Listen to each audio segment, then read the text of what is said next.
Hey guys, this is chapter 1 for keeping food safe out of your course book. All right, so you can just kind of follow along as I lecture, and we'll go through this material.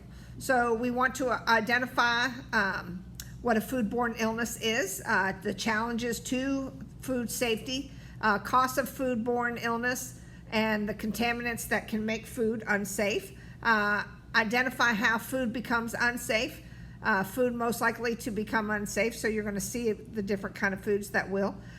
Food safety responsibilities of the person in charge, which is going to be your manager and you. You know, when you're in a kitchen, it's your responsibility. And then the populations of high risk, which is going to be your elderly, your children, and people who already have their immune systems at risk, which would be somebody maybe with HIV or a pregnancy, somebody who has cancer, something like that. So it's just kind of keeping those things in mind. So a foodborne illness is a disease transmitted to people through food, right? So it has to be, there's a couple of things that it has to happen in order for this to be. 1, 2 or more people have to have the same symptoms after eating the same food. So it has to be tracked to that, you know what, you had a party last night, there were 2 people that you had oysters and 2 people at least got sick from it. Usually if you're gonna have foodborne illness, more than 2 people will get sick. So you will definitely see that. But it has to be at least 2 people who will contact. An investigation is conducted by state and local regulatory. So what's going to happen is all of a sudden when I was at the hotel, I had I'll never forget, we had a lady who tried to say that she was sick, but it didn't happen because it was only one person. But I do know of restaurants that they have had outbreaks, and what happens is all of a sudden they get a phone call, hey, I was eating in your restaurant, I got sick last night, and then the second phone call, and then the third, and the fourth, and then the 50th, and the 100th, and then it's just ugly. And what happens is as a manager, you're going to have to come in and you're going to have to take that food and wrap it all up and mark it, because the federal state people, they're coming in and they're going to want to see this food so they can test it, so that they can see, did it happen? If people have, you know, a leftover sandwich that they took home, they're going to want to take that and check it to see, is there a foodborne illness there? The outbreak has to be confirmed by the laboratory. Okay, a lot of people, oh, I got food poisoning, da da da da da. Sometimes, you know what? Personally, I've eaten things and I'll eat something and boom, it goes through me in 30 minutes. But I know people who have had foodborne illness, and it's ugly, ugly, ugly, ugly. Vomiting, diarrhea at the same time, all these crazy things. So it's really watching how this goes. But two or more people, you got to remember, 2 or more people have to have it in order for there to be an outbreak. And they have to be the same symptoms and they eating the same thing. And so then you have an investigation. Challenges will include time, language, and culture. Time, you know what? It has to be around the same day, same time. Time, temperature, abuse, you got to look at that too. Literacy and education, are people educated enough to understand what's happening? The pathogens, the unapproved suppliers. So I will tell you, unapproved suppliers, they'll show up at your back door. I used to have this guy, we called him Jim the Shrimp Guy, because he would show up on a Saturday, hey chef, I got shrimp for you, and it's out the back of his truck, and you know, who knows where he got it from, how long has it been sitting, is it cold, is it not, how old is it, you don't know. So unapproved suppliers you're going to see throughout this book, and when you do your certification exam, you're going to see unapproved suppliers are always, if you see that, that's an answer. High risk customers, you know what, if you're feeding the elderly, if you're feeding children, people with who are taking chemo or have immune disease, all those things, those types of high risk people, customers, you got to be really, really careful with when you know you're feeding them. And then staff turnover. Staff turnover is you got to keep training people. You got to keep making sure that people are wearing gloves when they need to. They're washing their hands. They're, you know, People will go to the bathroom and then they'll come back into the kitchen. You know, you got to wash your hands in the bathroom. You got to wash your hands when you walk back in the kitchen so that people see you're washing your hands. It's all of those things. So you'll see this. We're gonna cover all kinds of crazy stuff. Cost of a foodborne illness to an operation, loss of customers and sales. If you have a foodborne illness breakout, I hate to tell you, your doors will close. Your restaurant will shut down. It's very hard to come back from that. I remember when I was a kid, it was I was out in California, the Big Boy, you know, they shut down. It was the Jack in the Box. They shut down because of foodborne illness. It's hard to come back from. You really have to change things, and you know, people, I'm not going to go to eat anybody. Are you? You know, think about that. If somebody says, oh, there was an outbreak, are you going to go? I'm not, you know, so that's what happens. Loss of reputation, you know, nobody wants to go there. Negative media, lowered staff morale. You know what, if I work at a place like that and we had an outbreak, I would just be devastated, because sometimes people will die from it. So you got to be careful. Lawsuits, legal fees, those are expensive. Staff missing work. I mean, the doors are shut down and you're closed until they decide what's happening. So, you know, if this happens, it truly just, you know, the doors do get shut down for a little bit for them to investigate. So increased insurance premiums, you know, if you get through it and the doors do stay open, you're going to be paying more. And then retaining your staff and teaching them and training them again, just the retraining. Unsafe food is the result of contamination. So there's 3 different types of contamination that can happen. You have biological, chemical, and physical, okay? So biological contaminants is bacteria, viruses, parasites, fungi. Bacteria, great example, think of salmonella. Think of, you know, if you're cooking chicken, okay, and you have raw chicken, and if you do not clean it, you get it on your counters and you don't clean it up, and then all of a sudden you come and you eat, you get a salad and you're cutting a salad on the same cutting board or with the same knife, and it has been washed and cleaned. All of a sudden that contamination, that bacteria is going to go to the salad, and now my niece comes and eats the salad, and boom, she's sick. And I hate to tell you, that happened. My niece, she was probably 6 years old at the time. My nephew, he was 16, and he was, I'm going to cook. And he would cook chicken, but he never cleaned up really good. And my niece was sick for like 3 months. They couldn't figure out what was wrong with her. And she was always constantly throwing up and having all these things. And it would be at different times of the day. They could not figure it out. And all of a sudden, they finally were like, let's check her for salmonella. And it comes to find out, you know what, Lil Raymond, he was cooking chicken all the time, and guess what he did? He didn't clean it, and she had salmonella poisoning. So, you know what, wash your hands constantly. Raw chicken, it's just being careful. So parasites, fungi, all of that, you gotta be very careful of. Viruses, so that's your biological contaminants. Think of somebody being sick and sneezing on food that you're gonna eat. You know what, they're gonna get sick. Chemical contaminants, cleaners, sanitizers, polishes, you know what, that's why we keep everything away from food, ready to eat food. You got to be really, really careful with those kind of things. You're always going to pull out your cleaning supplies once the food is put away, and then you start cleaning. You cannot have food out that people can get sick. So you got to be really, really careful with that, especially like sanitizers and polishes, like table polishes. So you got to be real careful. Physical contaminants, you guys have probably seen them in your food. Metal shavings, staples, bandages, glass, dirt, hair. Have you ever seen a hair on a plate, or a bug? Natural object, fish bones. So natural objects would be a fish bone. That would be a physical hazard. I've gotten salads before. I'll never forget this. This was back in, this was a long time ago. Where a glove was in the salad, and I'm eating it and I'm like, there's somebody's glove or a Band-Aid. So things do happen. So it's being aware of that. So those are physical contaminants. 5 risks to foodborne illness. purchase from food from unsafe sources. So again, if you don't know the source, hey, I got some king crab legs over here. You want to buy some? You know, if you don't know who it is and where it's coming from, don't buy it, especially if you're feeding it to somebody else, you know, because people get sick.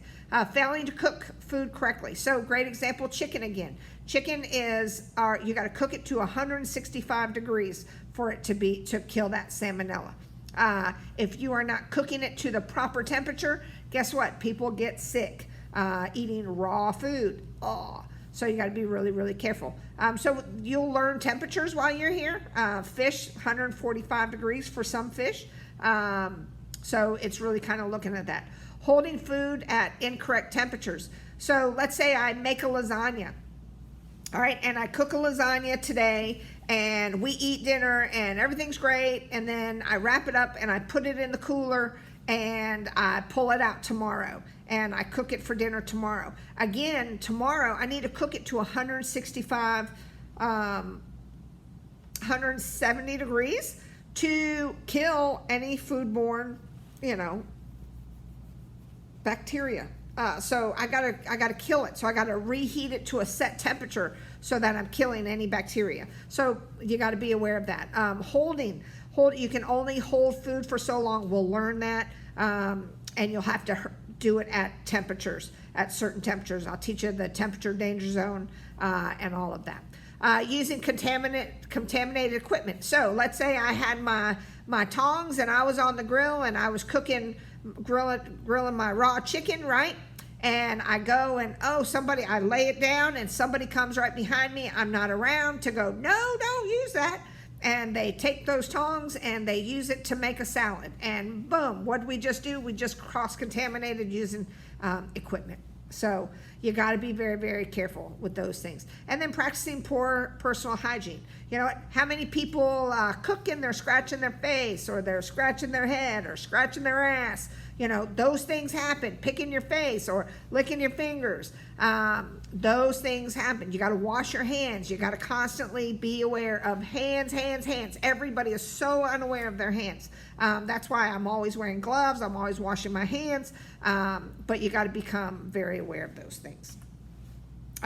So how food becomes unsafe, time, temperature, abuse. So, and here's crazy. When I was a kid, you know what? They didn't talk about it as much.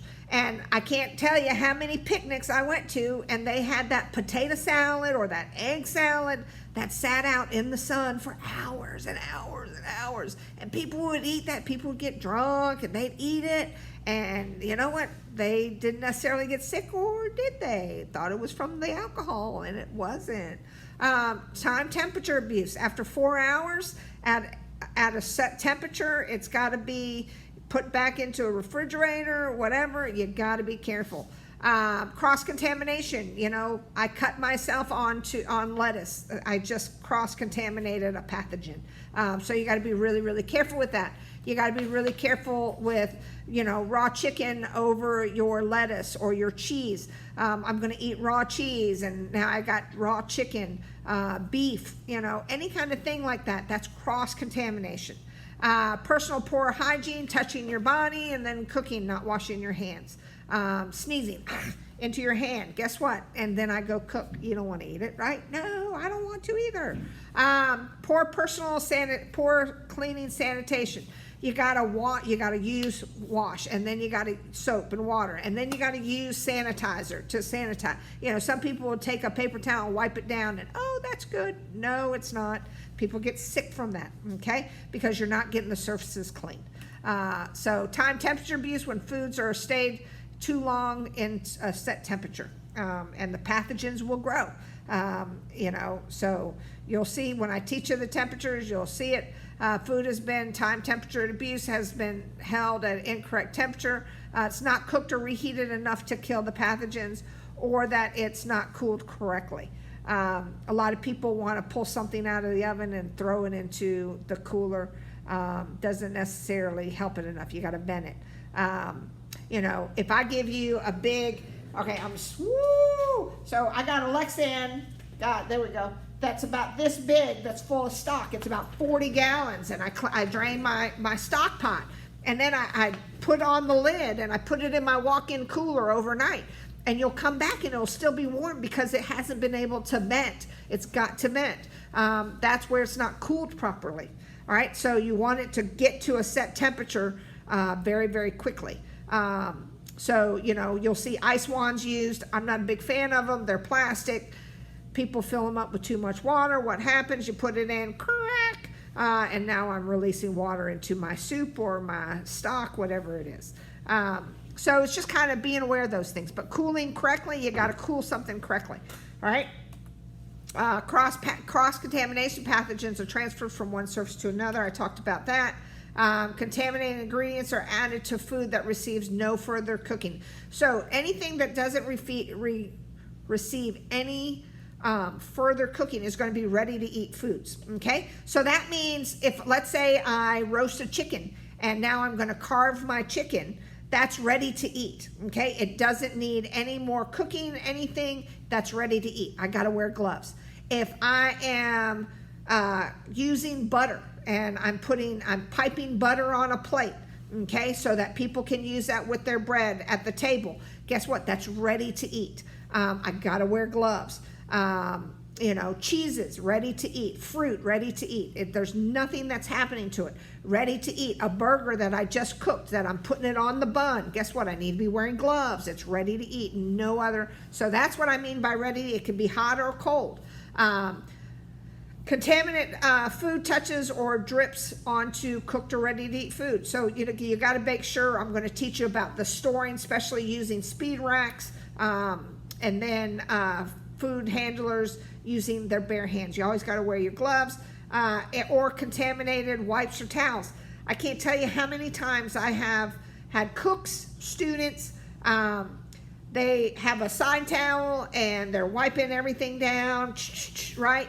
And then they go and they just plated a beautiful plate and they take that same nasty side towel that they have wiped the surfaces on, wipe their dirty hands on, raw stuff on, and they take it and they go clean the rim. And I'm like, what are you doing? You're contaminating your plate. You know, so it's being aware of those things. See, I just scratched my head. When I teach this class, I get aware of my hands again. So it's just really being aware of those things. Proper, coughing, sneezing. Hygiene is everything. If you're sick, you have diarrhea, you're throwing up, you can't work. You got to be, if you have fever, you can't work. All those things. Washing hands is everything. And you're going to become one of those that are going to either wash your hands or not care, and one day you'll get sick and then you'll care. Poor cleaning equipment utilized and utensils that are utilized, you got to make sure they're washed, they're clean, they're sanitized. You got to make sure the solution is to the right level, that the wipes are stored in the sanitizer solution. They're just not sitting out. You can't use those. Oh, I'm sweating, I'm going to wipe my face. No.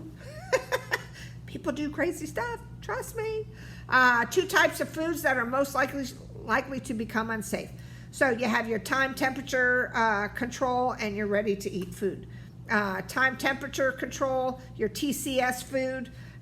Here, that's where it's limited to time and temperature. It's got to be at a time.